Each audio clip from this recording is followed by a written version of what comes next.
I have spent the last hour Googling the name of my hometown. Nothing's there. All the local schools, all the local restaurants, just gone. Even my social media is messed up. I can't find any of my friends online. I can't find anyone. I'm actually kinda freaking out about it. Has anyone ever experienced anything like this before? Don't believe me? Well, try it yourself. Fullerton City High, gone. Fullerton Middle, gone. Fullerton Elementary School, gone. Fullerton City College, gone. That preschool behind the tire place and next to the McDonald's, which my mom took us to growing up. You get the idea. Everything's gone. Thousands of people. Dozens of places. I can't find information for anybody. It's like we disappeared. I can't even reach the cops. I wish that were the only problem. My family and I woke up this morning to a total blackout. Every single house on the block lost power. That does tend to happen out here in the valley. Often enough that my older brother Mark rigged his computer to get a connection via satellite. The two of us are currently crouched beside the generator, desperately trying to get a handle on the past few hours. My parents are panicking.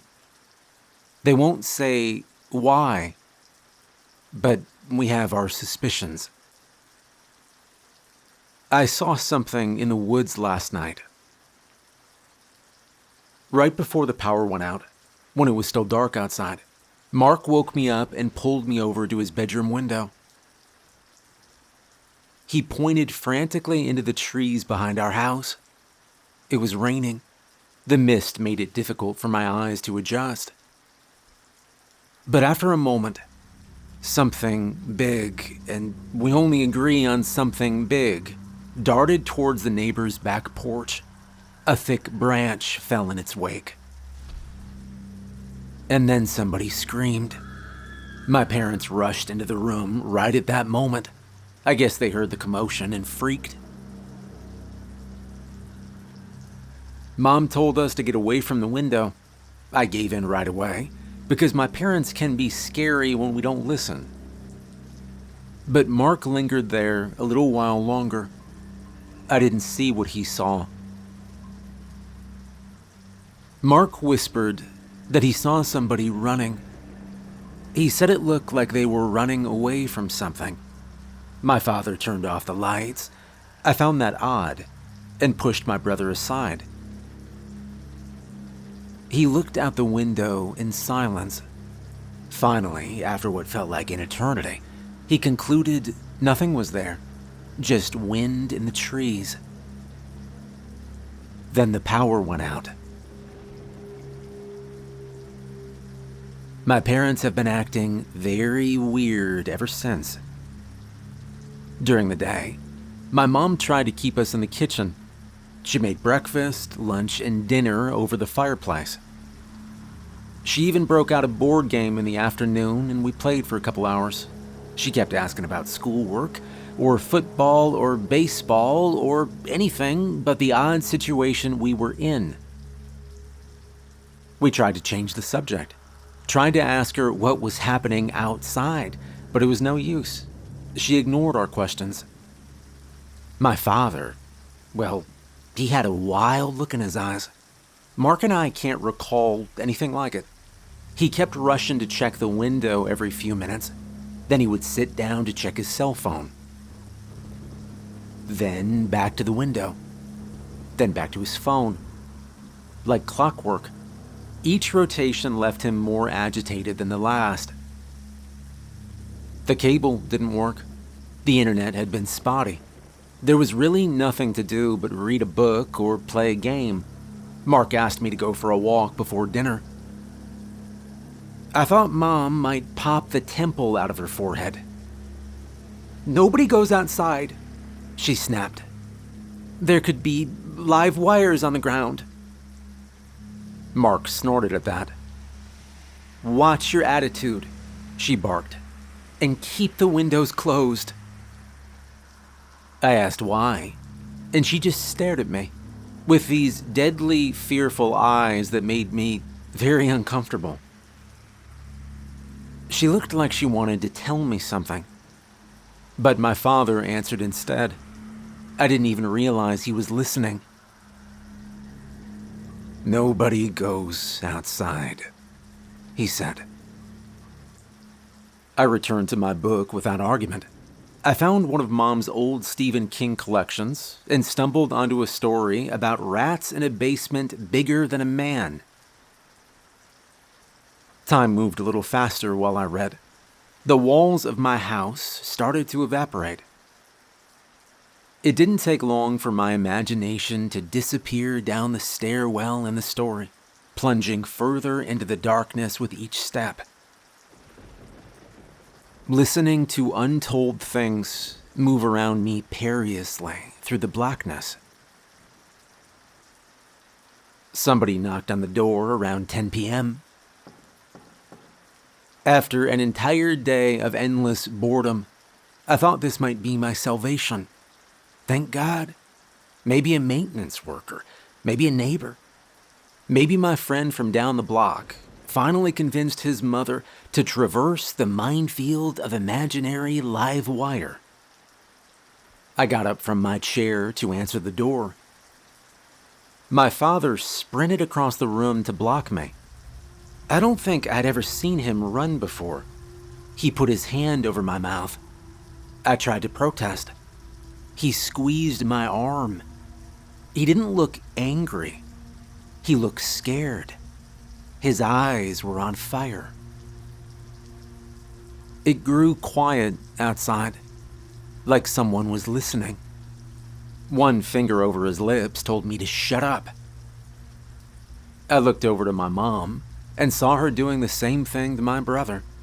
He looked like he wanted to cry. The knocking resumed. The pace was pleasant at first.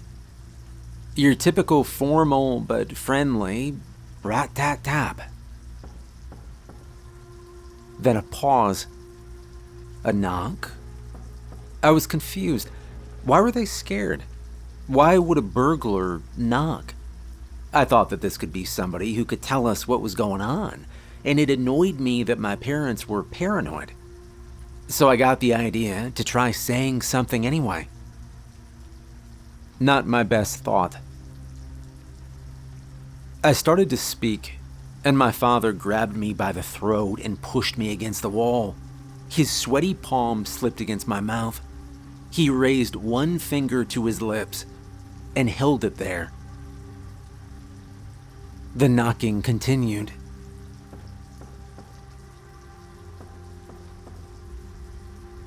My brother whimpered in the corner. The door hinges whined from the pressure of the knocks. My father reached into his pocket with a hand that was formerly placed around my neck. I knew he had a knife in there. And then just as soon as it started, the knocking stopped.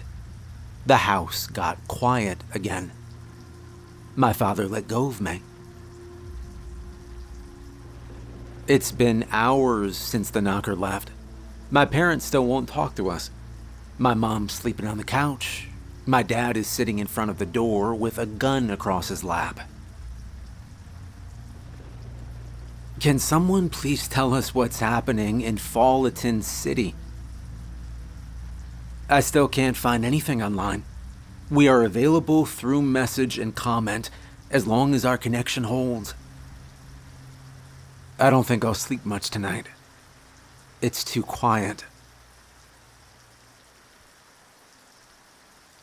Do you know what happens when you search online for Falleton City now? This post comes up. I'm not quite sure how to describe that feeling. We are a community of hundreds, thousands of people, each with countless stories and worries of our own. You are only hearing one of them now. I cannot understand how our digital footprint could disappear overnight, but here we are, Day 2 in a missing city. I didn't get much sleep last night. Mark spent most of it glued to our bedroom window. He woke me and called me over every now and again. Sometimes he saw flashes of light in the distance. Sometimes he saw movement in the trees. Mostly we saw fog. Thick blankets of it descended on our house like a comforter. It also never stopped raining. Big gusts of wind thumped the house hard enough to make us jump. But the worst parts of the previous night were the periods of complete and total silence. Something about that quiet, it can really make you go crazy. In any given suburb, there are a million background noises at once. Even in a storm, even at night. Birds should be chirping, insects should be buzzing, car engines or motorcycles or air conditioners should all be gently humming in unison. But we didn't hear any of it. Not a single sound but our own. I couldn't stop thinking about the neighborhood dogs. Shouldn't they be barking? There was one in particular, a yappy little thing named Caesar, which never passed up a good opportunity to wake you up in favor of a scrambling squirrel or rabbit. Did our neighbors have time to get him inside? Did something else happen to them? What happened to Caesar? Mark woke me up for the final time around 5. I tried and failed to shrug him off. I heard something in the street, he whispered. Let's go. I asked him what he heard. Clicking, he said. He got up and walked towards the living room without another word. I didn't want to go. I was freaked out enough. I didn't and still don't need to add another messed up layer to this situation. Blissful ignorance is sometimes the best approach. But I got a gut feeling that this wasn't something that should be missed, and I didn't want Mark to be there alone for it. So I followed him. The hallway that leads to my living room passes by my parents' bedroom. We could hear my mother snoring softly on the other side. A baseball bat was propped up by her nightstand. Her cell phone was at the ready right beside it. We tiptoed past the creaking wood floor and arrived at the entrance to the kitchen. The clicking became clearer by that point. Mark pointed over to an alcove by the couch. I followed him to the corner. Then he stopped dead in his tracks. My father was sleeping with a gun in his hand. There was a window behind him that looked out into our entire living room. Staring through the other side was a giant black eyeball. We froze. The eye darted back and forth across the room. We were in plain sight. Just standing there in the kitchen like a couple of jackasses, but for some reason, the eye didn't seem to notice us. It passed by a couple times to focus on the toaster or something else. My father must have heard something. He stirred and moved to roll over. When he did, thankfully, we locked eyes. I put one finger to my lips. A sober understanding dawned on his face. He took the safety off his gun. The eye responded to the movement of the gun, and in one swift jolt, disappeared from behind the window, leaving a wake of leaves and scattered footsteps behind it. The air left my lungs. Something big ascended the wood steps to our porch. My dad turned to aim the gun. It started knocking. This time, we didn't need anyone to tell us. We all stayed quiet.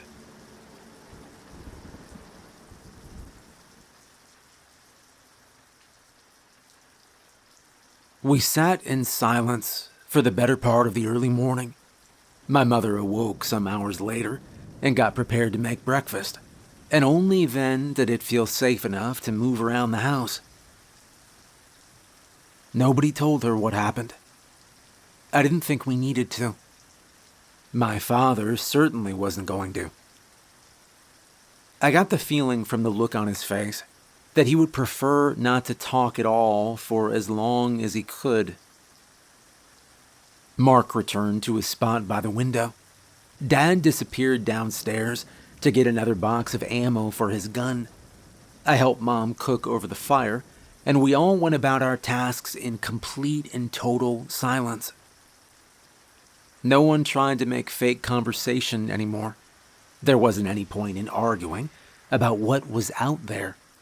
We had enough food. We had enough water. Nobody was going anywhere. Just after noon, a knock came at the door.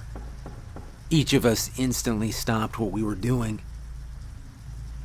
A sigh of relief went through the room when the familiar voice of our neighbor, Mr. Hallow, followed. He was looking for us. The door pounded harder. "No time to explain, please," he said. "Can you let us in?"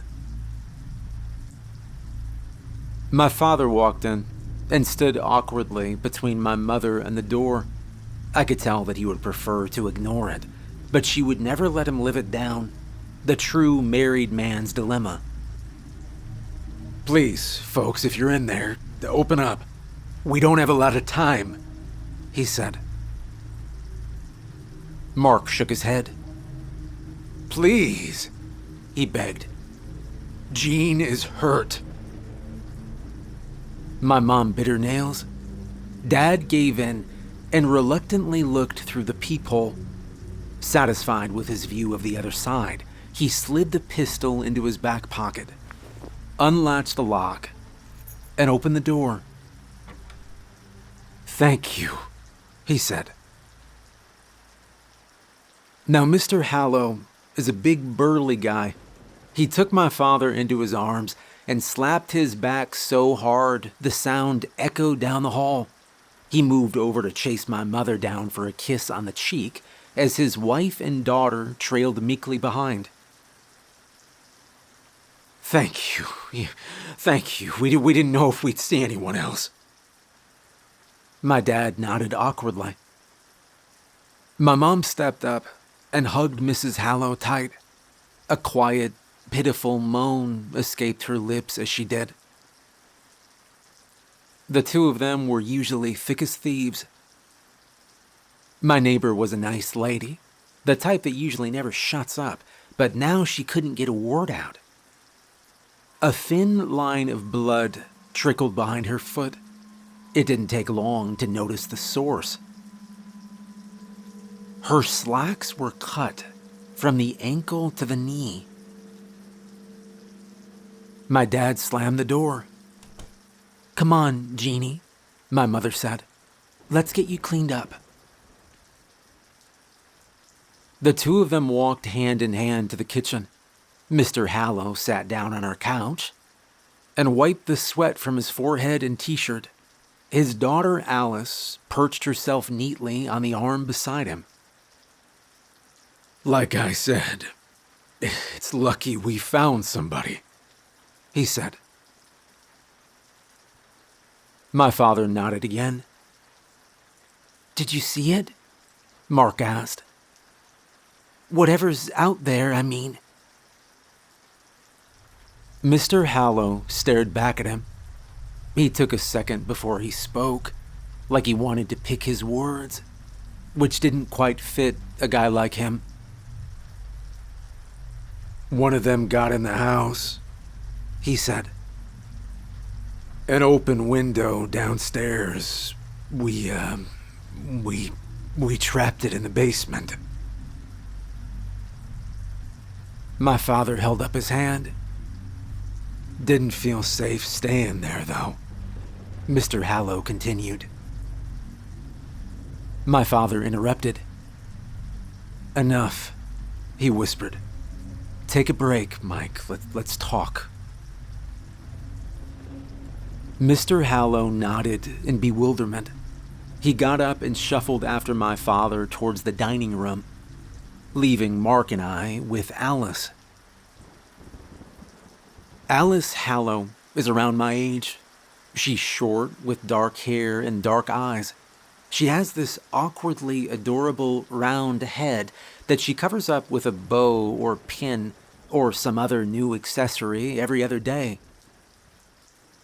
I've had a crush on her since grade school.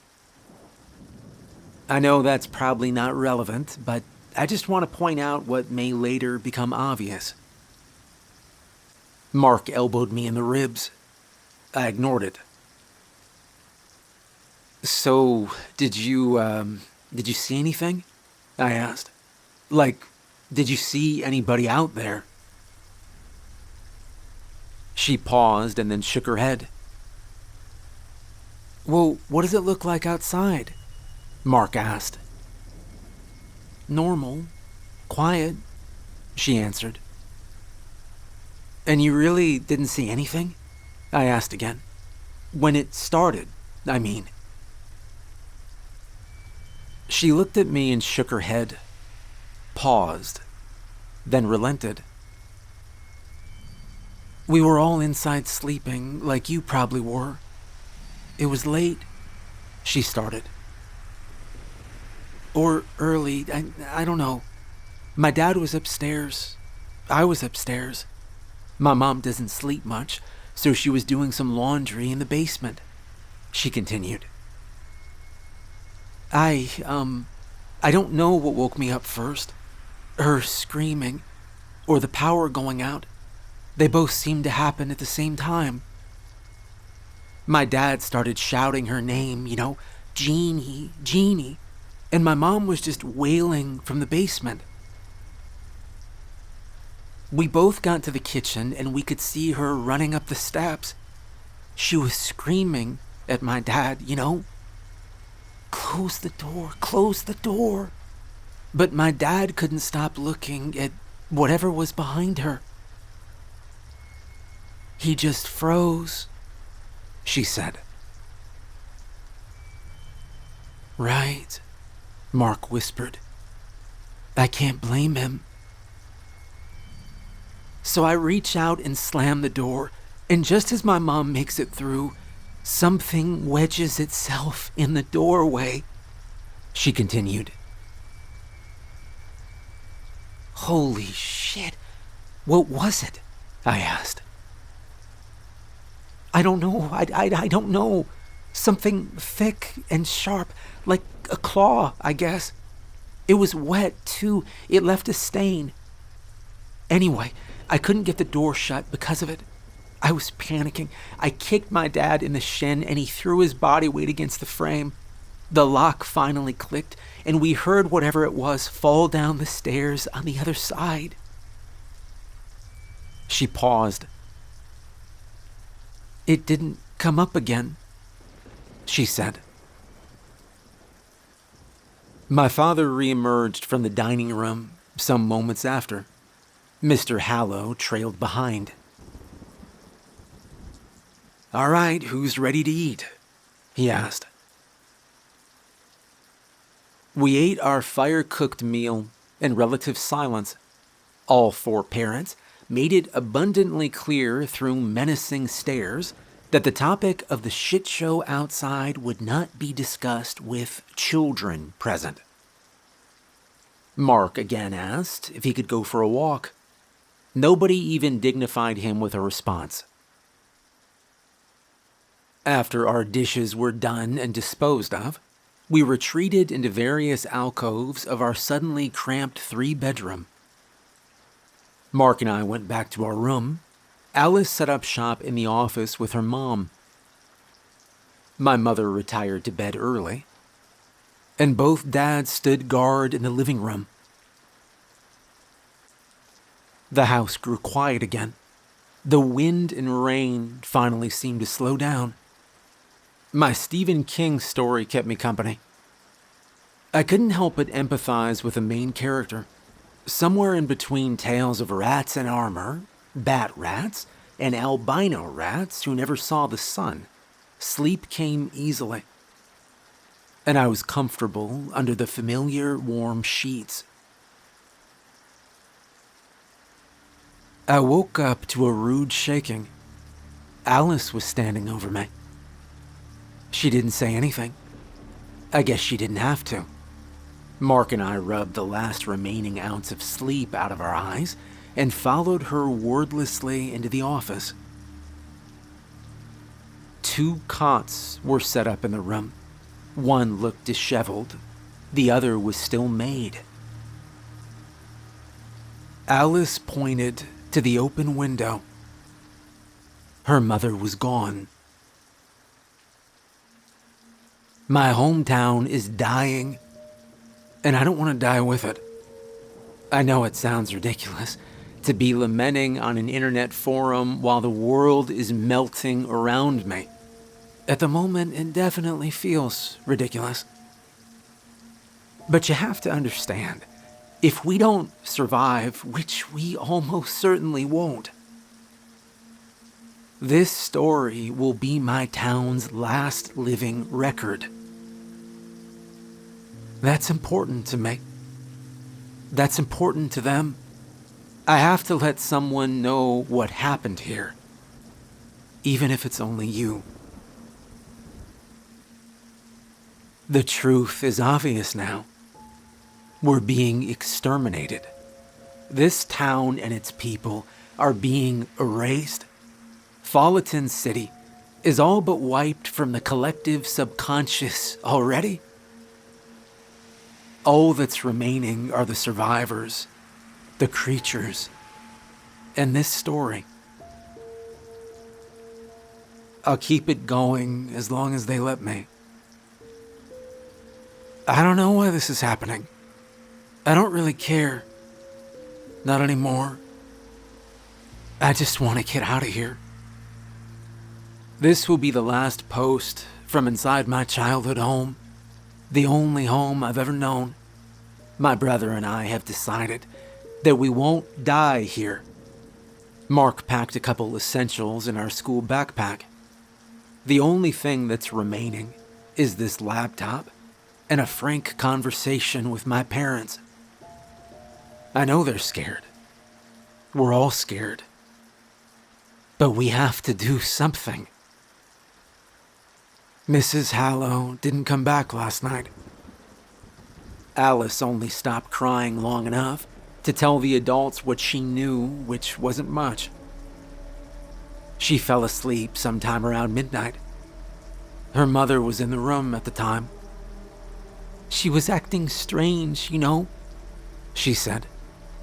She just kept repeating the same things over and over, and her face was white, like really, really white. I thought it was just shock over what happened, you know, the scratch, the attack. I didn't know, I didn't know. Mr. Hallow was inconsolable. We have to find her, Jack. Me, you, and the boys. Alice can come too if she's up to it. We got weapons, don't we? You got a small arsenal here, Richardson. They're big, but the damn things are stupid enough. My father just shook his head and pursed his lips. I'm not gonna risk my family's safety, Dad insisted. Especially not at night. Mr. Hallow's already red face turned a shade of scarlet. He looked like he might blow a gasket. Then he calmed himself and delivered the next bit like a sermon. Fine. You stay inside and cower. Lie to your kids.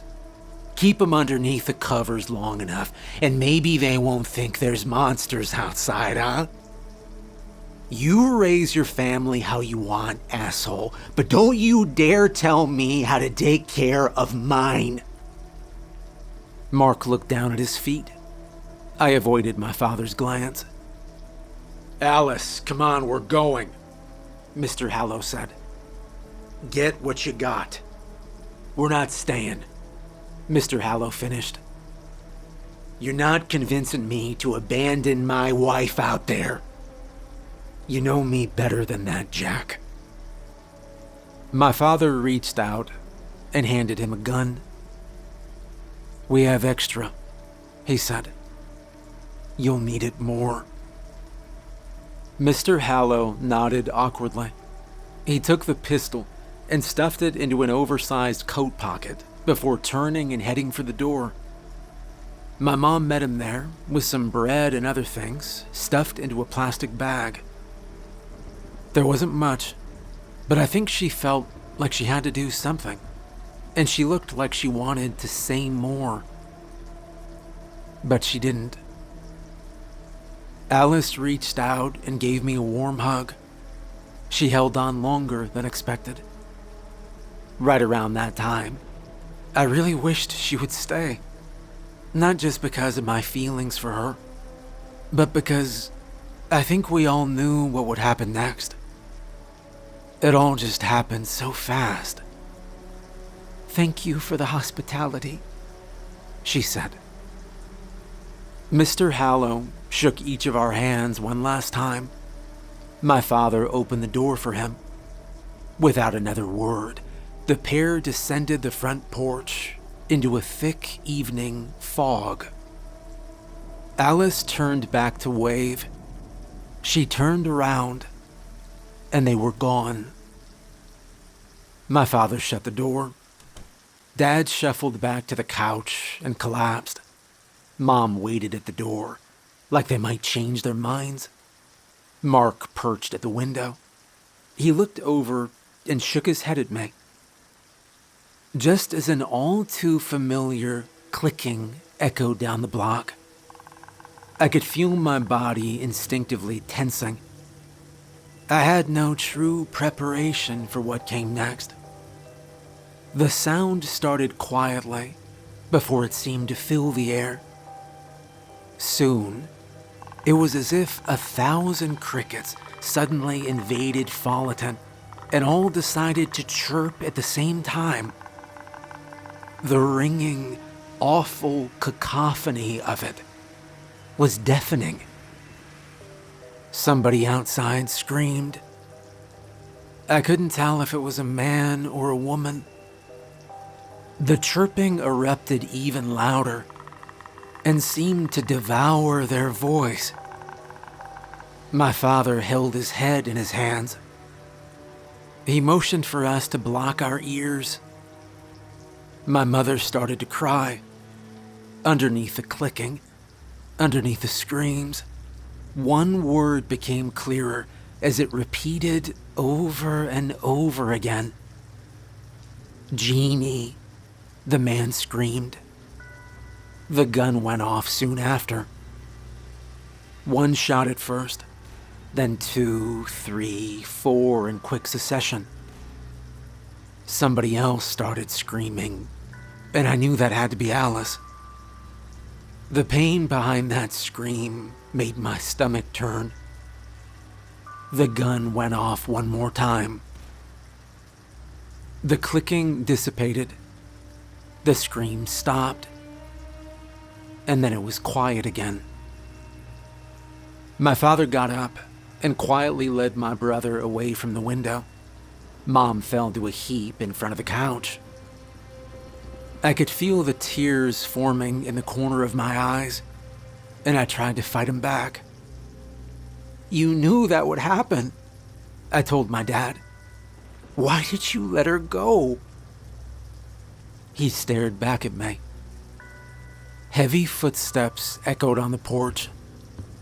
The knocking started. My mother couldn't control her sobs. My father dropped onto the floor to silence her. It was no use. The two of them ended up in this awkward wrestling embrace. The pounding outside continued. "We killed them," Mark whimpered. "And now they're gonna kill us." The footsteps left the porch and circled the house. We heard a knocking from my bedroom window. Then the office window. "They're checking for weaknesses," Mark whispered. "They're trying to find a way in." The sound ascended to the roof. Heavy footsteps paced back and forth above us. The chimney kicked back smoke. "It's too small," my father said. "They can't fit. Please, God, they can't fit." My mother wrapped her arms around her head. The knocking surrounded us.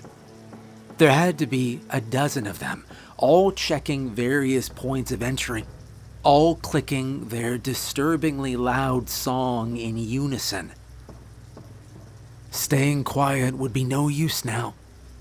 They had to know we were inside.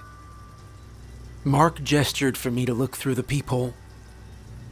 I squinted, and I noticed something in the distance. It was still dark, but the sun started to rise on the horizon. And with it came a few tentative beads of light, which softly illuminated the neighborhood. I realized I was staring at the home of Yappy Caesar. And standing in front of it was something I hope to never see again. The creature stood at least 2 to 3 times the height of a man. It held itself up on 2 massive legs that bent wildly at the knee. And behind it were smaller legs that trailed behind sort of uselessly. I thought at the time that they looked like fins. One of the bent legs reached out to my neighbor's glass. It started knocking. There was a moment's pause. Their window opened. I had to fight my instincts as a woman leaned outside, as if to greet the creature, which gently took her into its hind legs and rambled down the hill. The unrelenting clicking soon gave way to the scurrying of heavy footsteps. A massive weight lifted itself off our roof.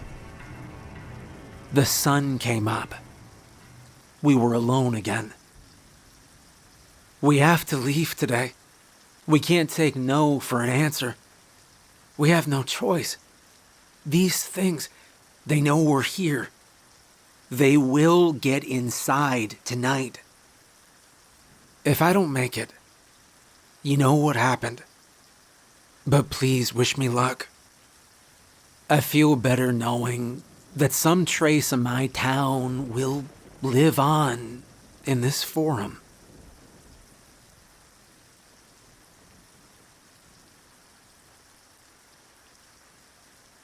I can hardly describe driving through the complete devastation of my hometown. We passed dozens of familiar homes from over the years. Some of them had bullet holes. Some had bent frames or broken glass. Some had dead bodies in their front yards. And I tried not to look at those too long, because I knew the faces. But it's hard to stop yourself from looking once you start, you know. I saw Alice. I saw Mr. Hallow.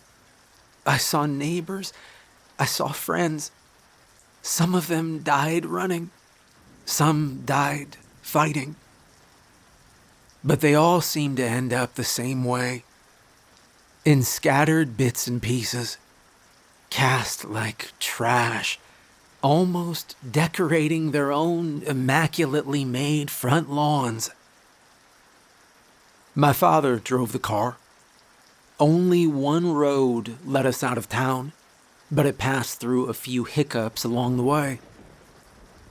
The supermarket on Grand Street sat behind 2 apartment complexes that tended to be crowded.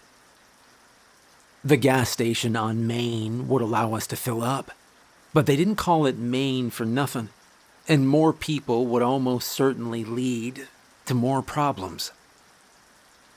All of these issues swirled around my head in unison, with the backdrop of my entire town carved up like origamis right in front of my face. And my dad didn't even seem fazed by it. He actually hummed for the first 10 minutes of the trip. My dad is not the type to hum. At first, I thought it might be a nervous thing, but then my mother started to join him. "Guys," I called out. Mark glued himself to the car window. He wouldn't look at me, not even a shared glance of misery. I knew from his reaction that something bad was about to happen. I guess I just didn't want to admit it to myself. "Dad?" I said. My father slowed down around the grocery store. He pulled into the lot unceremoniously, as if it were any other Tuesday, while the corpses of our neighbors lined the streets among us, clearly baking in the heat of the rising sun. I actually thought we hit one of them. "What are we doing?" I asked. Nobody answered me.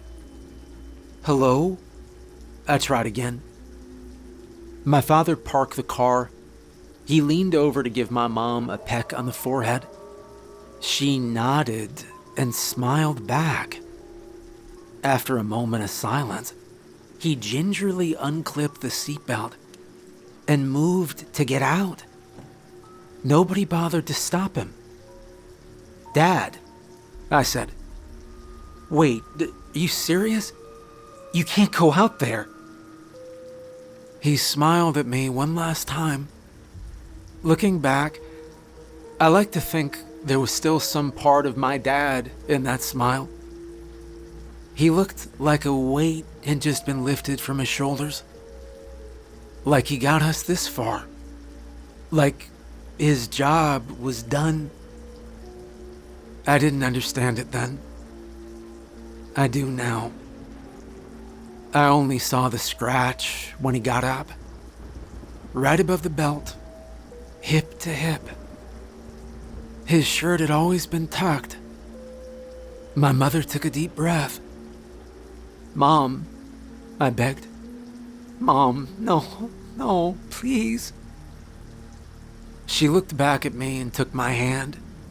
She was cold to the touch. Mark whimpered something. I knew then that my brother knew all along. "It happened the first night," he whispered. "They can't fight it anymore, Maddie. It won't let them." The car door opened. "Mom, no, you can't go out there." She pulled her hand away. "Mom, please." "It's okay, honey," she said dreamily. "It's okay, honey. It's okay, honey." She got out of the car and sprinted after my father. I never saw my mother sprint before. She looked so strange doing it. I watched the two of them go towards the store, hand in hand. In a moment they were there, and the next they were gone. "We have to follow them," I begged. "Okay," he whispered. "But be ready to run when I say run, deal?" There was a loud noise then. "I'm the oldest," he insisted. "We don't know what we're gonna see inside there. You have to listen to me." "Shut up and let's go," I said. We hopped out of the car and ran across the empty lot. Rain and heavy wind swooped in with our arrival. Mark slipped in a pool of blood. I raced back to help him. By the time we both made it inside, our parents were gone. We looked around for a minute. The store seemed to be shelled. Overturned shelves made it difficult to get around. Smeared floors made the entire place stink worse than a slaughterhouse. At the center of the store was a staircase that leads to the basement level. Normally larger items, like water jugs, are stored down there. We got the distinct feeling that we weren't totally alone, because we could hear some kind of movement in that area. So we moved toward it. Mark found some cover behind a blown-out register. We used it to peek down the staircase. An enormous pit sat below us. We couldn't actually see where it ended. Mark picked up a can and dropped it. 10 to 15 seconds later, it made contact with the bottom. The closer we inched towards the center, the more that movement seemed rhythmic, almost pulsing, like a heartbeat. We heard footsteps. Mark ripped my collar and pulled me back. Approaching the center of the store were a man and woman who both looked familiar to me from different places. That was my first thought, that they must be together without me realizing, and it really is a small city after all. The couple walked up casually to the edge of the pit. They looked at each other and smiled. Then they jumped, hand in hand, as if expecting to land in a ball pit. The splat came after the boom sound. The store grew quiet. Something seemed to be slurping down below. "What the hell?" Mark whispered. "You don't think..." "It drinks the blood," I interrupted. Suddenly, the pulsing grew louder. Horrible scraping ripped somewhere below it. I can't adequately describe this sound, almost like a giant moth breaking its way out of a cocoon. A familiar rhythm took over. That knocking rhythm. "Checking for weaknesses," Mark muttered. "Even at birth." "We have to go," Mark said. "Yes, we do," I replied. Each of us put in our best track performances to date, and the building gave way as if an earthquake were underneath it. We skidded out of the front entrance just as the overhang dipped down to smash the carousel door. My brother got to the car before me. He jumped into the driver's seat, and thank God the keys were still in the ignition. He smashed the gas and all but left me with the passenger door popped open. I hopped in at the last possible moment. The store collapsed behind me. Now, Mark doesn't know shit about driving, and neither do I, but any idiot can hit the gas and steer away from an explosion. We picked up speed while debris rocked the car. Just as we got back on the road, Mark pointed into the rear view, and I wish he didn't. Standing in the wake of the grocery store was a creature 3 times its size. I didn't look at it twice.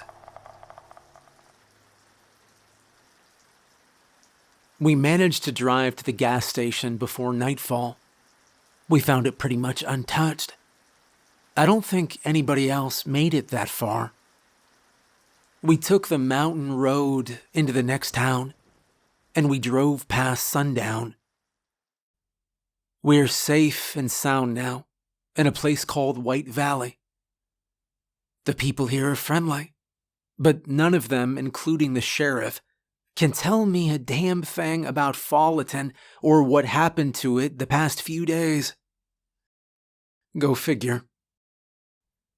I hope more than anything that my post can help drive more survivors out of the woodwork.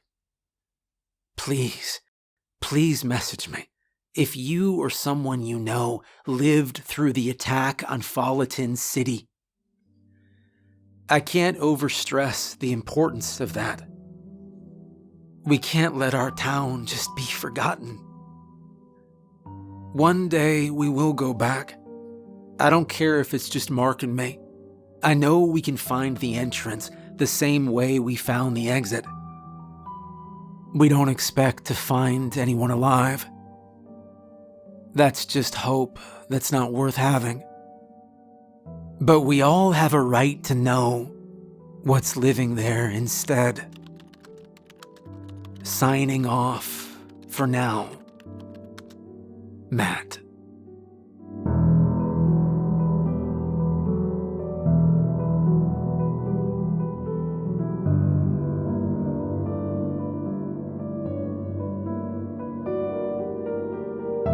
Hey, I hope you enjoyed the video. Special thanks to all my patrons. If you'd like to become a supporter and get the audiobook early access version of upcoming stories, there's a link to my Patreon below.